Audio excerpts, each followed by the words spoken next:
Mathaya bung som pali chang som ni pani atangin chang som ni le pariat thlengin chang som ni pakua tilolo ila thain ka hria Mathaya bung som pali chang som ni pani atangin chang som ni le pakua na thlengin pathian thu ila ngai thang tin mi poite chu a trin tir vel chungin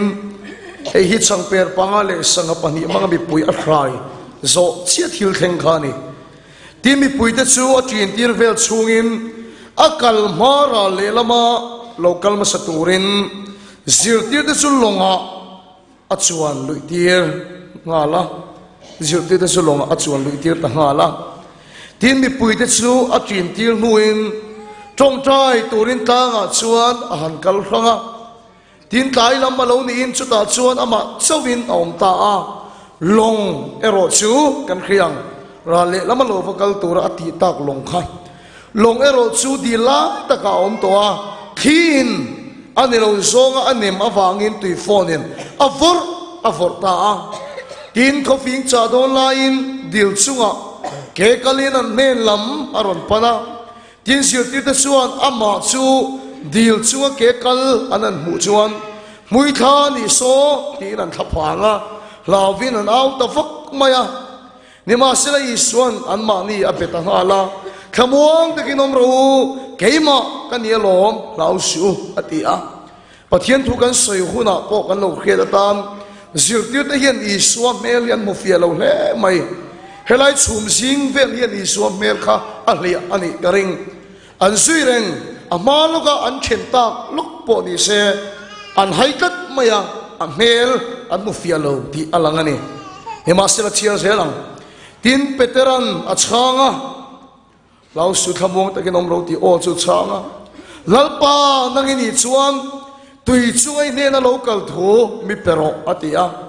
tinani chuan local ta che atia petera hian tui chua akal hian isua mela mu fiem wang ani lawa chumte helaya borok vel hian isua mela hlia ti alangani mase isu o hian tui chunga chuan peter hi a pen chuak ani isu o hian peter hi tui chunga chuan a pen chuak ani mun khatami chau kan chiar le angem luka bungsom pariat chang riat na luka bungsom pariat chang riat na ka hil acheu an phuba ala sak thoyang nema sila mikhin papa hi alokal hun chuan khovela yan rinna aron mu angem ni atia zanina kan thupui tu chu rinna amu angem tin kasiam rem du ane kan thupui tu chu rinna amu angem ti ani don ani kam pathian tu chia lalpan kan satan malmin som sang lo se pathian ma kunin tong trayang lalpa ilom zong chu zanina himin sirtirang che kan thil ti mang che kan fel na mang te digle tha ne kan khiat mang ten ilom zong ni tumin tran kan la hey camping chong ni lai kan sota eng hinge lal pa lom zong ti khiat kan du tak zet ane a chan chi lom zong nun kan du to wang ane zanina in soi dan le ngai dan tak su kan thil lung om thei ma se I thuin ilom zong ti amin khit he Fia takin tharau thialin kan thilunga ron puang che hallelujah minti boy thai pakhat ma kan du lo zangina lalpai lom zong mi minti tirla iswa su ke ma dia ron choi moyang che lalpa chung zong chu isu Krista megin kan dila che amen helai mathai bung som pali hi ka chial zo le thei lova tun theng hian kala chiar le nin ka khia ka chiar zo theilo ka tiom zia chu ka chiar rian ke ma yan thua thari da soi le thena ka kal pel toy mo ka ti poi ka chiar non le then ka ti na ani chu helai mak ka ti em chu chang per pangale sanga pani let mangin mi pui sanging mo zat a khaya lalpan thil ro pui atiane tang sama mi zali zanga chuang kartin kan kema lalpan thil ro pui minti sakhin lalpa supakin omro se camping ron theng chia lo te ne na po lalpan thua soya he district en lalpan thil ro pu ti me ti avan lang chiang ta wai me pran sang khang ron duty te ke MHP ron duty te kan tang ru le em maya eng wangin nge mun pakata kan in bo khom le lalpan su ta chu min ko kho ma thil ro pui min ti sak ani lalpan su fakin am lo se ni ma se he program hi so hun alom don ke ma ni kan kal khan hun alom don he ta ni so yan thil ro pui tak chu ti ma se chu program ma so chia chuan na siu tir te su ra le lama lo fakal ma sa turin longa achuan lui tir ni an kheve le ni ang ka program ka langai ni ang longa achuan lui tira ti son i swa thu o in ra le lam pan chuan an thok chuak ta ni le ngai to chiang lo kang tu thu in nge longa an chuan kai thil mak da wai phu ma ni i swa thu in khoi lama ngen kal i swa tir na lama ni ma sila chu ti chung chuan khi chuan ani lo zong in an chuan na long chu anam tho ni chu kau nau tu tak tu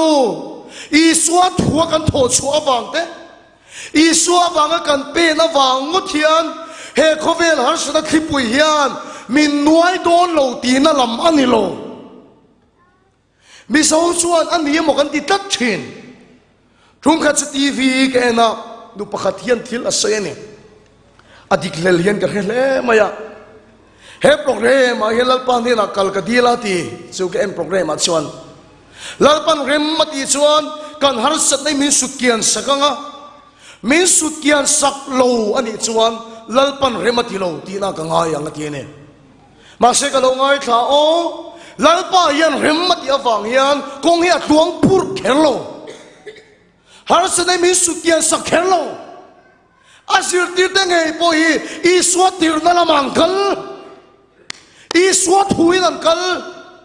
ni ma sila khipui le ti phone chuan ani lo zong in anam tho ka una tu tak tu na tang chuan i swat tir na lama nge kal kan tum to dal pa si fakinam lo se hallelujah i swa awang nge ya pen kan tum to ni ka kong chu tuang toang ti kher su har sa na chu kiam toang ti kher su i swa mi nge thok chuak chung pon khipui le ti phone chu ani lo zong in anam don tho che ani lo zong in nam don tho che rong bola kan pen chua tir hian hei ke hi ka tha te po hi thaza tak mi kan ni thina mi then ka ten ala phur ve ni te min tia dam lo dam nan chang kan lom lu tuk te hi la phur le mai te min tia ni ma sela ka sai chin chu kan phur na chu rong bola kan pen chu atangin kum ni vela khan azo vek to hi ke thina ka phur nei chu van zo ma tak rong bol ka cha ka te van zo ma tak rong bolin kan pen chu ka champhaya chuan zo tang ko kan rong kan bol na ma sa ni kho zo la te son rong na sa takin kan bol ve to ta so min speaker ti min ko to pulpit tanga pathian thu ka sai to ni ma sel kheom ka tem em chin chu in kanan theng chia ha dam ta ka kan ha chol to ka be sei nen ka chung den sual wang po ni lo in baron theng har ve ipa hian vok kai le to nga ya iron ho don ti kan ke lo fa po kan la lo fa lak na man kha a to kan tia ipa na lo ngang reng chia in kha vat la i vok kai kor su wa hala chuak le hal mai ho min ti thina kan thian te speaker ni lo zok te ani na kan thak ko la in van home pe kha bong nu te in ro o tui lum ka lo da sak che te lo speaker lo zok po chu ti khop chun chung te an dong so ke speaker kan ni ka chung te min chuang le om zok si vok ka yang ai ti leng reng hi min huwa ka kheo mi ka te van duai te ken ti tok thina ti song kan pen tak tak kan in luam man kha cheng sa sang thum sanga ni thina ni thakata cheng sang thum sanga kalak lu lo tha ya tam lu tuka tang wala pumpai ni luam man po tho chu lo hi ka sak em thina program kan nei lo ni po hian thu thenga ke hlang hian ka thungam ngai lo ka ha chol tu le ka thian te na te ka mo ha dam mai thina lalpa la ka hin ka fui thin lalpa kan sar ka tong tai i khia ni ma sila kan in lo man cheng sang thum sanga lekhi min pe thei lo em ni i rong bowling ka pen ani lo em ni hen kan buai na tu min chin fel sak ta se i tir na la ma ka kan ani lo em ni nang ma vang in ka pen suak ani lo em ni kanun hi rum tak zachin ni ma sila unaw tu iswa avang kan pen avang ngot hian khipui le ti phone hian min nam lo phalo ani lo zong hian min nam thin lalpa su fakin om ro se unaw lalpa su ta su kan fak angai na chan chu kan phu rawang kal kan ni to lo kong at khuwa na wang kal kan ni to lo i swat huwa wang chawin kan pen ani to thin lalpa su fakin om ro se hallelujah tu na ka thut sa ya la poi mo don so kan trin dar huna kong at khuang lo chho don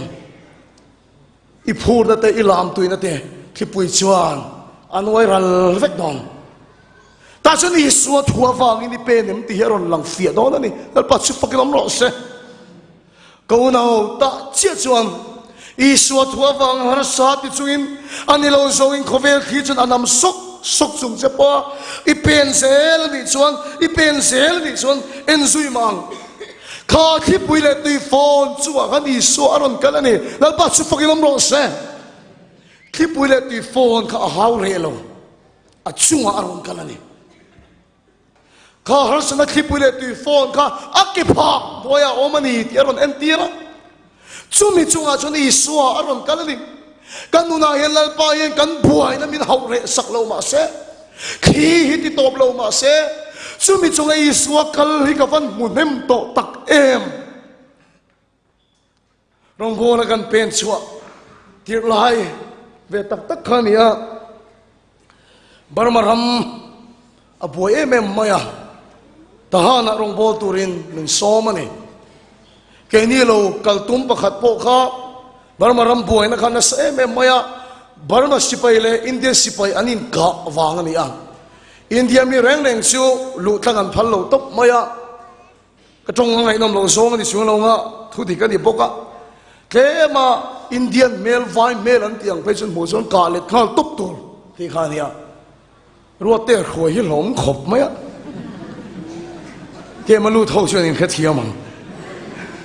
ruate khoi hi lom khop mai khabe mo le zo buk mai sia e ti o kan tlang ti kan ngai tua kal ve tur pol pakhat pe chon tlang thei lo reng ani kan tong trai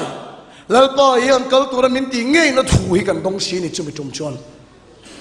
lalpan re mati chon kong te khalo hong ve me se har sut te khalo su kyang ve mai se kan tia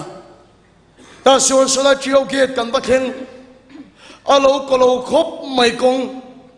ni ma sila kan tong trai ta top maya ti son duty te pula chuan ka tong mile sak ro kan tia sola zo kho tharami te mile saka in rama hian thil dang ti turon kal tum kan ni lo iswa chanchin sei tu chawalo lu kan duwa khongai takin min kal ti ro tin kan nge na ke ni chuan chua chu po ni se in kal la thei chung lawang in khen tu min khen thei chung lawang min tia apoi lo min chua phot ula adang chu kan ngai tuang kan ti ni mak deu mai so mi tiao get sa chu kan tlang maya kan khen tu ma chu ta han ani ti chuan motor kan hayara solai chiao lampang ko khan upa kan merkhet sa kha kan ma bike in tan la ti chuan tong min le sak zelanga ti chuan a tu le poisa pemiro kan ti topani ma se chu upa chuanin ngoiro a hlo mani o hei yelon theng to a kan poisa pek tum an pom lo ani chuan barma zelang khung don chiang lu tuk chau an tia kan mo porem em ma chung te phone vek ro in tong trai pui tir vek ro ka tia chung te kan phone sap ka nu ka phone a nu men tong trai pui angai kan pal tang lui dona kan kal dona an lung kan ti ola se mi man nge nge don ka tia mi lo tong trai pui ro ka tia kan nu chuan pathian yan voi tam ta ka choi moi to chia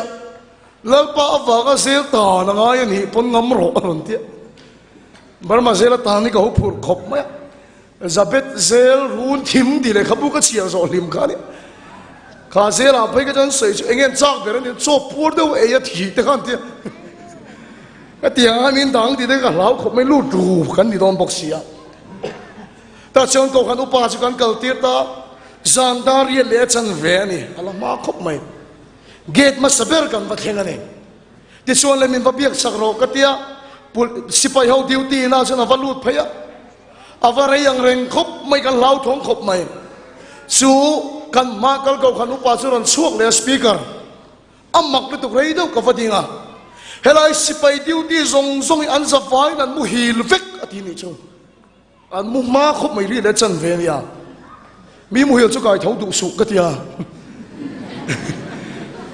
ti chuan an ram ri kham kan choi som ta kan tlan tlang le mai ni ka sui thei to lo chu a hla to zandar som pakhat vela sipai duty nen theng le don driver hin tong a thima biak ti me ro aman le man cheu nga tong trai me ro min ti min tha ta kan tim te chun rin na hi chak khop mai mu hil sia sia me ka rin na chak lo ber nge moni ka meng kar me ka tong trai chau char chara som pakhat vel pora chu sipai duty na mun kan theng le driver chu han chuk le ta che ka ti a ti chuna va chu ka avada ka en renga hoya hoya chumino ron pheile speaker mak lu tuk ni chinang chia khani sipai zong zong an sa vai nan mu hil le vek to atia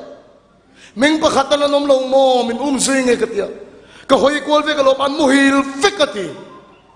mu hil sakhi an nin ka khelo lal pan lo mu thiu tir ning ka khia lal pa su pak nom lo se mu hil chu kai thau su ka ti le ya an ram ri kham chu kan choi sana kan tan tang le ta ti chuan ta han kan lu don chun kha le chen lo tlang to chu min ring hel to big lo ti chuan kan lu tlang ta pathian ro puina a theng na se me chu rong bo na chuan ka thei hil thei to lo thi le thenga kan sar dam ka mu to mit del dam ka mu to ma si chulai dam ka mu chun pui khop ma ya a ui a re ni a ui kha re ni in khom ba na mi ron mu speaker min tong trai ro ati enge a chan ka tia a soi khe khom ko ui ya ava mak veo ka ti eng ti moi ui ka tia ka ui awang hin le kha po ka sil thei lo kapula tu ma school an thu du lo ba hostel a po om thei lo tu ma kapula mu du lo ka ui top mai ni ti ni a ui top maya ma kha impol fai zo in karon kala ti pon a ui he ani amak lu tu ani o ka dam chuan ka chung te po christian in pe kan du atia ka tong trai che ui mai mai de chu isu ti re thei lu tu ka tia alu chunga ku ka hata kan tong trai sakta i swami na ui song song dam na kan tong trai ta kan tong trai so chele ka ro le in mi mang kan ti kan in nim tak tak mai ten a ui to lo re re ngai lal pa chu fakin am lo se amak khop mai ko na tu tak tu kha thil khalal pa program man ni chiang lu tu ka ring thar te kan nei ni chu ni ma sel lal pan remati lo ni an ko en khare mai ti tai la helai lal pa ro puina kan mu tu kha kan chang mi la wang chu ma chei suam mi kan tho chu awang yen kong hia in hong kher lo kong a tuang kher lo ni ma sila kan phur wang ni to lo kan chak wang ni to lo apo ruwa kan ni wang ni to mi lo i so wang chowa kan thok chua kan ni chuan lalpa na thu a phat san thei to lo lalpa chu pakilam ro se atir na laman kal ka dalong tu thui ngen kal i so thu ni tat chuwa chu lalpa chu da thu a phat san thei lo wangin a thu sui na ron kala khipui le tui phone chunga i suwa ron kala ni khipui le tui phone how re lo ma se a chunga i suwa kali voi tam kan mu to ni lalpa chu pakilam ro se chu lalpan mu dir ve che tu kong a tuan awang chawin kal su a har sat pon i so thuani awang in pe mang che hallelujah ti chuan le khipui le tui phone chunga i suwa ron kala unau to thu cha lai mu lai tak choi hi ni i suayen ama chau ne tu ani adu lo ama awangin ne tu siam che du ve ring tu opeta omren tuaren raben reng chopren ring tu kan tam lu tu ring tu chikhat anom le ne tu ring tu nom thung ani lalpa su pakinam lo se lalpa yena ma chau in ne tu tui phone chunga kal ni adu lova ama awangin nang po ne tu lalpan siam che du ba ike pha moya chung thil te chu da ve lalpan adu ne engting ne tu a chun lalpan a siam don che ama chau ne tu ni adu lo petera chuan thipui tui phone chunga i swakal amu chuan le zirtir som le pani lo mi thla te long an lo chuang thap mai ti chuan thipui tui phone chunga i swakal anan mu chu petera chuan lalpa mangini chuan tui chunga kal thumin pero local ta che ti o chu a thleng ta ti chuan petera chu tui chunga kal ve ta ni lalpa chu fakiram ro se apil thu chawi kan sei war na in mo petera tum ni tu ya kal tlatin lang ani achan chu tu ya engamo chena kala an pila iswa pokina zukai chuak le a ti chuna kai chota ka chon long lam pang panin iswa ne kan an pheidun le tlatani a lo cham to na kan lo ting le tlatani nal pa su pakinam lo se he ya lo cham thu sei na nan manga ke chu lo ting non le ti ka mu thiam ta chuan petera ka tui chunga kal tat ka sai thiam angem ka sai war thiam angem ka khalo kang sir til som pani te singa khan petera chau kha thil no pui mutura ro bi ka ni lo petera nuna chau khan thil mak kheng tura di bi ka ni lo ma se nga tinge petera chunga a khen bi kan ti chuan ring tu som pani longan chuang Mizoram ay ring tu nuai chuang kanom mase mieng zat nge pathian thil ti ro pui mu ring tu som pani longa chuang zinga khan petera chuan ring tu ni ringot adu lova rin na kal adu ni a ko khan mi pui tu tak tu ring tu rual ron kal khom tu ring tu longa chuang kan ni mai he tok lova mieng zat nge rin na kal ngam mom don rin nai ni kal ngam donem so pani karing tu vegan ni ma se thil ro poian mulem lo i so thil ti thenan mulem lo ma se chung so pani si ga pakhat petera chuan ring tu ni ringot adu lova rin na kal adu ni hebrai bung so pakhat chang ru ga chuan rin na lo chuan ma lom song mi ni ruala ni lo ti ka tong trai lang kha ni entinge pathian lom song mi ini thayang kan ti chuan ring tu ini satya got kha ala tok lo rin na pen chuak ka zinga hian lalpa achenga an chunga lalpa lom thin rin na ini pen chuak lam donem petera chuan i so tu chunga kal amu kan kal ve adu hallelujah lalpa chupakinam no se i so ne tu dia mu kan ne tu ni ve du hallelujah nang po ring tu longa chuang ringot ni lo rin na ke pen ini ngam donem ring tu longa chuang te hian pathian thil mak an dong ngai lo pathian thil ti theina an mu ngai lo rin na pen te sowin pathian thil ti theina an mu chen rin na ini pen ngam donem bible and hebrai bung som pakhat chang som thum pani a hian rin na ke pen ta lalpa thil di ro pui mo soi tu nei ta chan chin ai zia ka thahem kawan ngai tak em kan ram ring tu ti zat om hian pathian thil di ro pui mu tu kan kem hle ko khana lalpa na thok chan chin soi tu tam to lo hle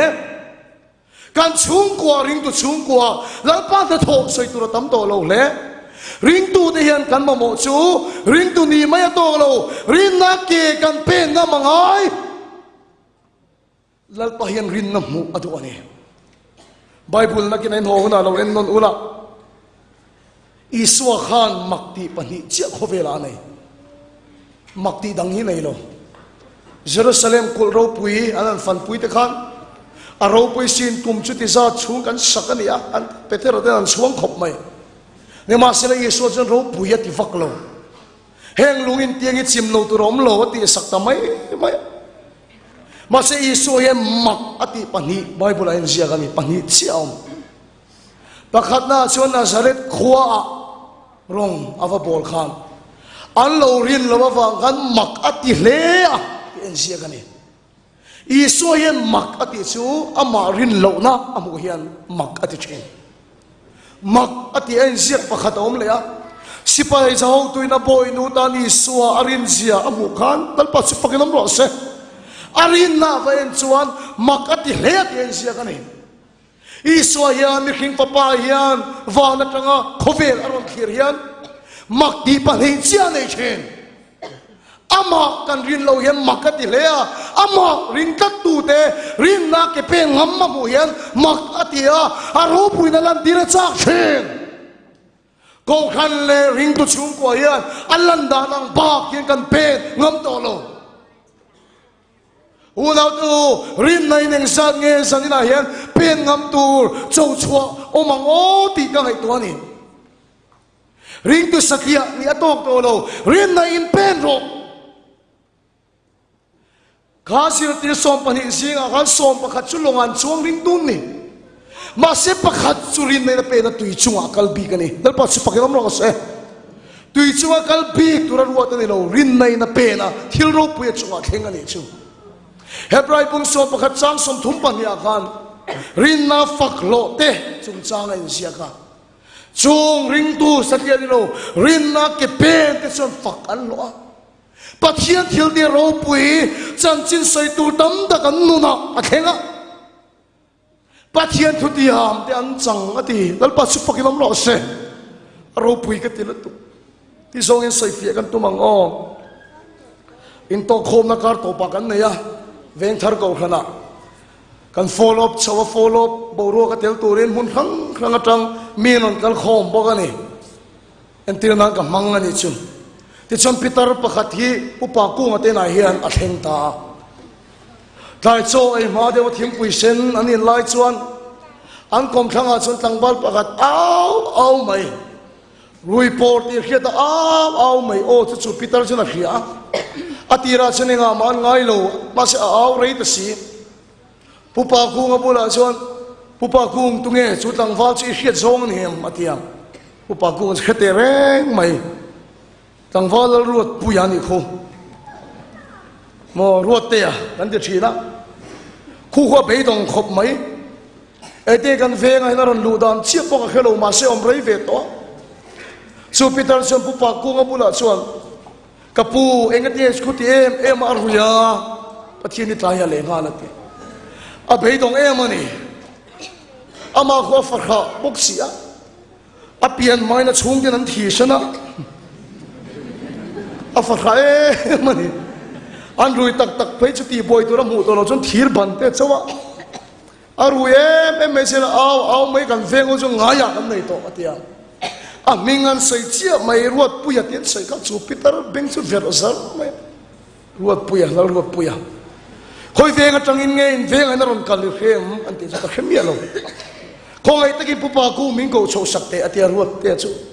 an ko chho ta ru em mai chu Peter chuna mi ta en kar mai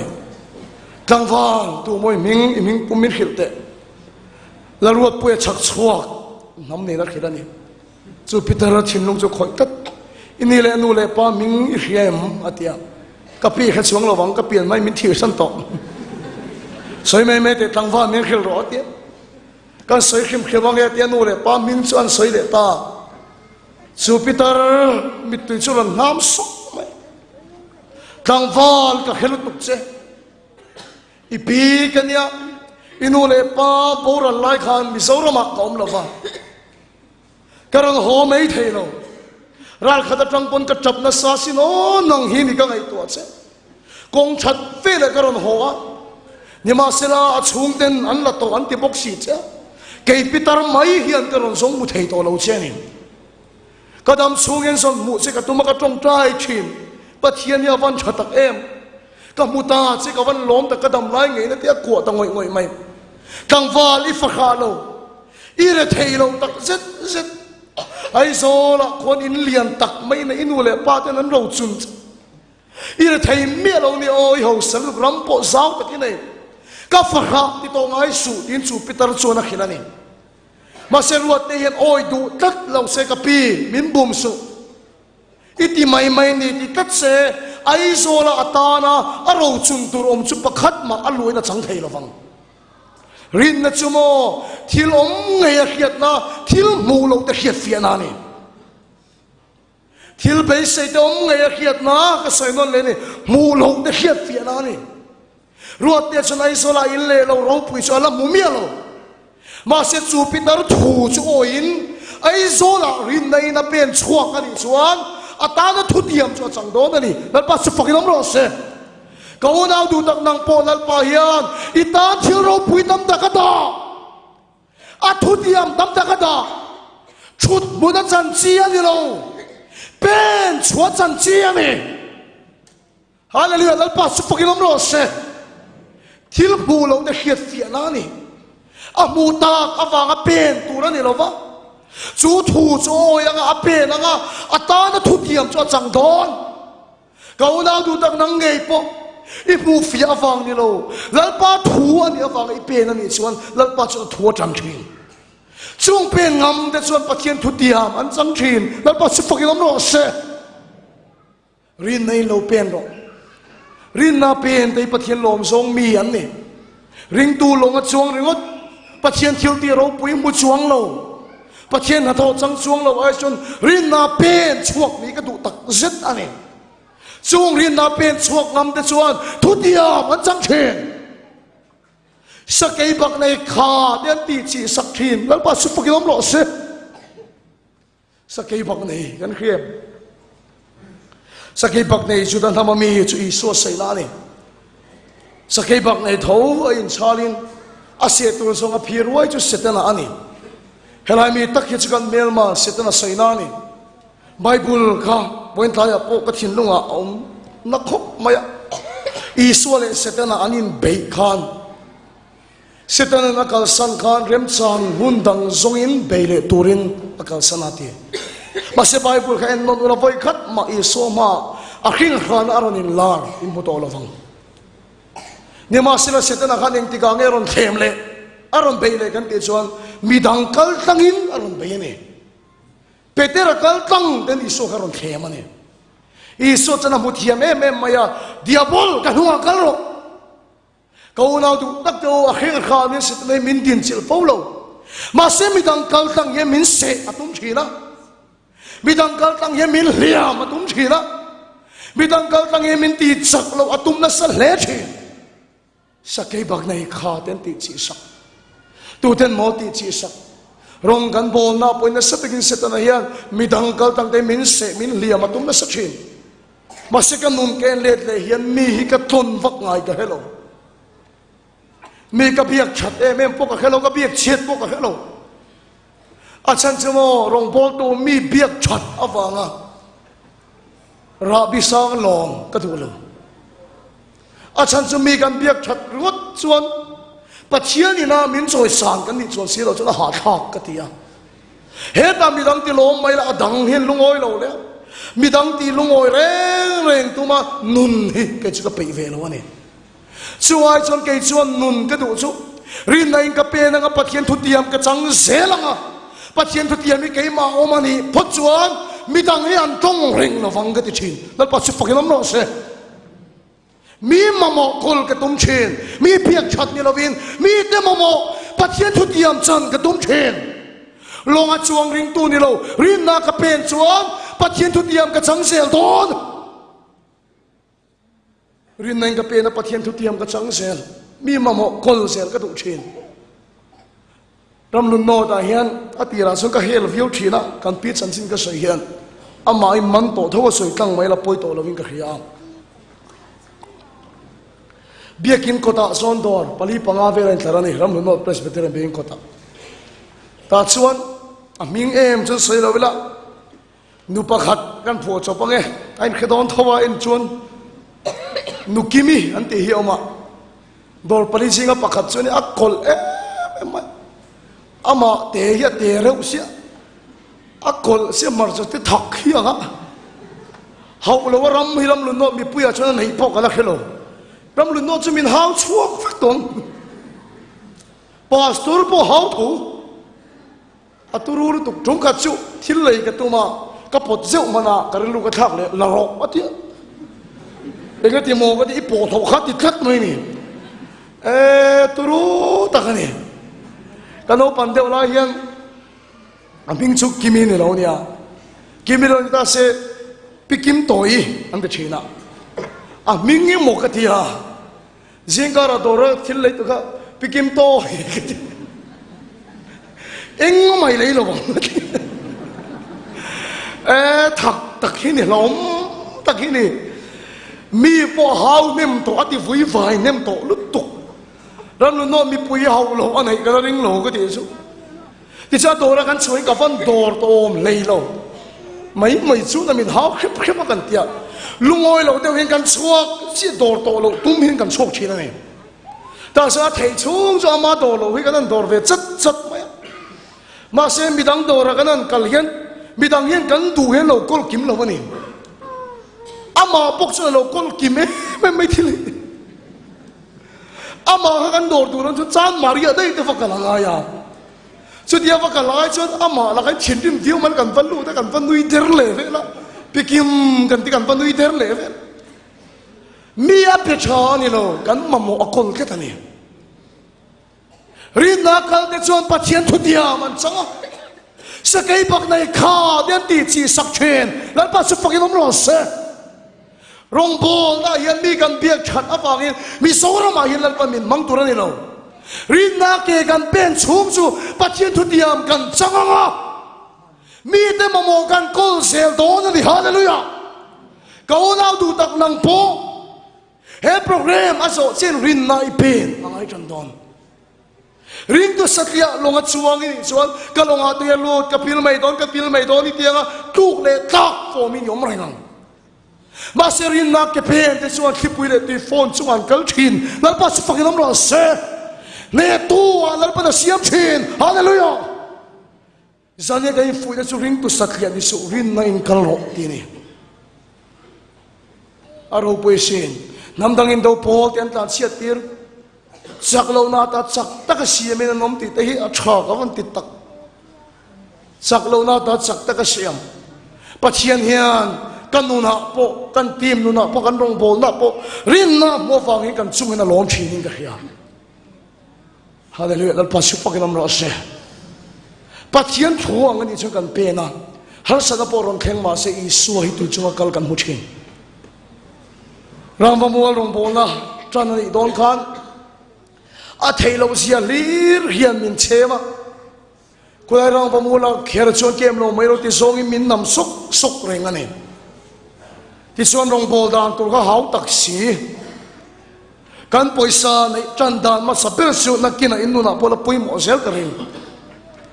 trong trai kho lo in poisa an tho ko ma cheng sang thum le tle man tho ni chu chau chuan bul kan an chana ni ma sila rin nei kan an pen chu pathian thu tiam kan an chang chho tak tak mai ni kha al pa chu pakin om ro se am makani o kan tuia te pathian thil ti mak aron thenga kan some a te pathian thil ti mak aron thenga kan camping a lal pa im puana aron thenga sang per pangale sang pani ti punang mai khani camping top ni a phai cha mi sang riat song in roi pui kan che thei ni chumle atira cheng sang thum cho chan kha sang riat roi ei chu turu takhani ni tin sang thum chuang in cho kan ei renga kan chun thing pui in man ringo te ka cheng sing sari te ni china ni o cheng sang thum in bul kan tran mu theng kan kalo rin nei kan kala kan chunga lal pa alom tat mi chak kan ni sa lo ma se rin na kan pen ta ka wagin mi chak lo ka chak ta ka siamin kan om chho sel helai champai camping nei tura po hian chairman tenen kan phone a kan secretary tenen kan phone a nei sa pakhat na om lo ekin chung sunin chung siam na ke rang va lo la patop ro kan rulem mang kan in ti nimina fatu ten nen khila camping a son ni tin mi zaru ka ta ka sari ei zing le thaya ei rong kan bol an ti ni chu una ko helai champai district pum huap camping on tura khan lo thon na pakhat ma ka nei to lo a chan churin na ka lo pen chan to wangin mi chak sa ni lo mai la lal pa hian chak lo na ta chak taki min siam bel ti ka hian hallelujah lal pa su fakin om lo se organizing ho song song te po hi atila sun rin na ro pui tak nei lo ma se tu na rin na ke kan pen na hian thilian zok ma chon le don se an rin mai an lo chak don rin tu sakya longa chuang ni ke tu lo rin na pen te hian pathian thil ti ro puan mua nam dang in do pol te an tlan chiat ti thin chu rin na pen na chu pathian thil ti ro pui an lang sel thin le ten na to ka kharang ending rin na chuan kan pen ang le zanina kan tong tai ngal don dam lo po lo dam ro se saltang po lo chuak ro se rin na chuan pathian makti tir se ichunga chet lak tir che ro se rin na chuan ani pathian ni khoi che thin bible kan en kan nge rin na chu nge kan ti chuan bible ang ro lang chiang kho aya rin na ni silo rin na emo kan ti thil om thei hi oma South Korea rama hian an ti thalai walo thierkara rong an do bol an ti chung thalai ho chu an rong bol so an ho le lampang chu longin an ho a thipui le tu hiron phone ve an ti an phure em maya petera po thipui le tu phone chunga tu ya akala lo mo le an tia chung thalai rong bol so hlim chuan tui chunga kal ve tu min long atang an chuak kha an ti mi nge mo sa tu ya an kal rum an ti ni chu chung thalai ruwa ho chu enga tingen thi rin nei nan pen lo tui chung akhan rin tu pakhat thil ti ria in ti ven tu mani in ka thiamem petera thil ti ang ti ve an tu mani petera cheng wangin nge tui chung a pen I suat hunung a mo wangin tui chung a pen zo kani dal pa si pakilam ro se ai nang lawani ring tu de thil ti an mo wangin an pen na pathian ro puina lang lo ma se petera chu tu ya piloma se I suan akai lo thailo ega di mo I suat huangin a pen wangani dal pa si pakilam ro se apu da nang ina kallo rin nai na pen tat maya dal pan mak atini chu tui chung a pen ngam kha alo ta ani pon lalpan akai lo thailo he camping program kan so vek to nu po hian bal ma ching ching ai lo turing ke ma kai fuya milem be ngai lo turing kai fuya chuta chia chon I du dam ni to lovin pathian thuang I pen don hallelujah amen hallelujah amen ile lam le ding le vei yen chuan kan chung ko hi kan pil mai don mo kan ti don ring tu tam tak te su ring tu ni chung sin longa an chuang don ma se nang su ring tu longa chuang ni lo rin na pen tu rin sang ina hian lalpa na so ma che eng ti mo rin nei ni pen don I hu da na chuan kan van har sa ta em kan chung ko sum lak lu na tu lai la van buai ta em ko now milim I pe tu to silo camping follow pani camping akan thu chani ni ma sila chutiang dia khen pon ama thu ani awangin pen zero rinna ke gi pen chuan inuna lalpan thilro puya ti don una o engwangin moi pen don ama nge chuan ka kal san top lo wang chu lalpa chupakilam ro se in kuta ka fuan chunga ka tha tham top lo wang chu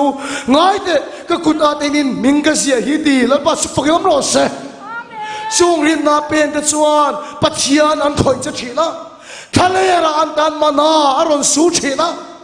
lungpuya tang pon an tan tui na aron chuak thin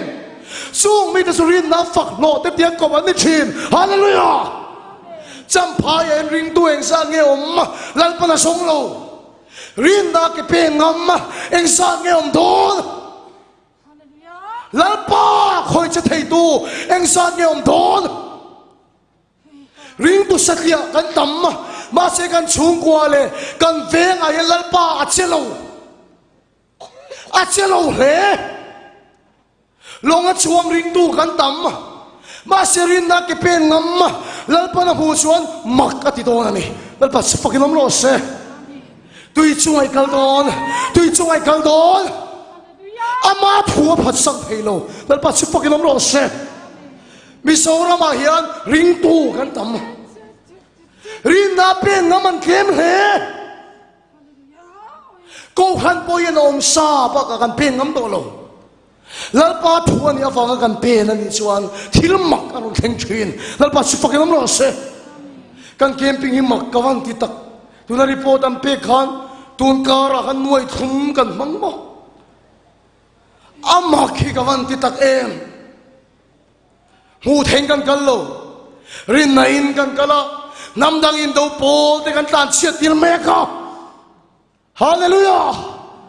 pathian thu tiang kan chang me ka ni lalpa su fakin om lo se nang pori nai ke pen ro ife na thil theng ang in pen su a thuan ya wang in pen ro tui chungai kal don ani tui chungai kal don ani lalpa su fakin om lo se manin sayang fijit larin te ke tui chung akal mek tuan tui chung akal mek hallelujah amen ka chung ko khipile ti phong in rong bol to no tura min nam lai pon a thuan ya wang ka pen china tui chung akal mek voi khat ma lal pa min la kha tham lo voi khat ma lal pa min la hei ti lo mak tak takin ka tan ma na aro su ti chen và mi màron tiết thiên lung puya tui na mi pe chen hallelujah su su rin nakal te nan chang chen rin nakal te choi nan chang chen chu mi te su chak lo na ta chak ta ka si me na long rin na ke pen lo ni so ti chak lo tel tel kan ram ring tu nun kan piang thara kan dale kan tule kan ding le kan tule kan ti chan su kan piang thara ring tu kan ni rot rin na ke pe hi kan sir ti lo a hun ngai to chan chu chu sir tu om kan ni to ni chu wa se pathian thuan ya wang in pen ro petera chuan i so mel hu fi po ni lo sum sing ke chuna mel chu li angai mai lalpa nang ni chon tu ya kal thumin pero local ta che chu thu cho ve la thil theng ai oi so ka lalpa su pu ki lam lo se a ring so ka rin na ke apena kami so pakat longa chuang te ai petera chunga lalpa lom so kang hallelujah lalpa su pu ki lam lo se Frederick lari tika point ti sual ve pa pop ka nei chin pil chang ka nei chin pil chang ka nei chin rang ba mo camping kan chan ni khan ka solo hong kol hi ka pat in kain khia a chong khat na ron lut ka tu ma na sa kan khe thei to lo mi sang thung nge kan ni sang li sang nga kan thingam kan khelo alu tu turin veng reng reng khan kan buaya a trusting ka in tanga solu du vo ro kan in tia alu tu in veng khan ka in tanga alu ta vek mai si mut na pon min dai to lo ru pui aron sura lalpa he camping hi kawan phur ta lo ve ka security ho song song an tlan dar ve ka speaker ni si ka gate ka security ya amangan kha ka sin chuak ru tur te ka man thul pakhat lan chuak tu phai jo ka man nok maya I chhol chu ka nikang che ka te ka ba man mana alut ve re mai boka tinga na dang da khet olo ka mangang lu tuk to cho kan chu sual na sal tuk mi sang khat vel kan chu sang phum vel kan mi sang ni chuang nan dang lo an chang lo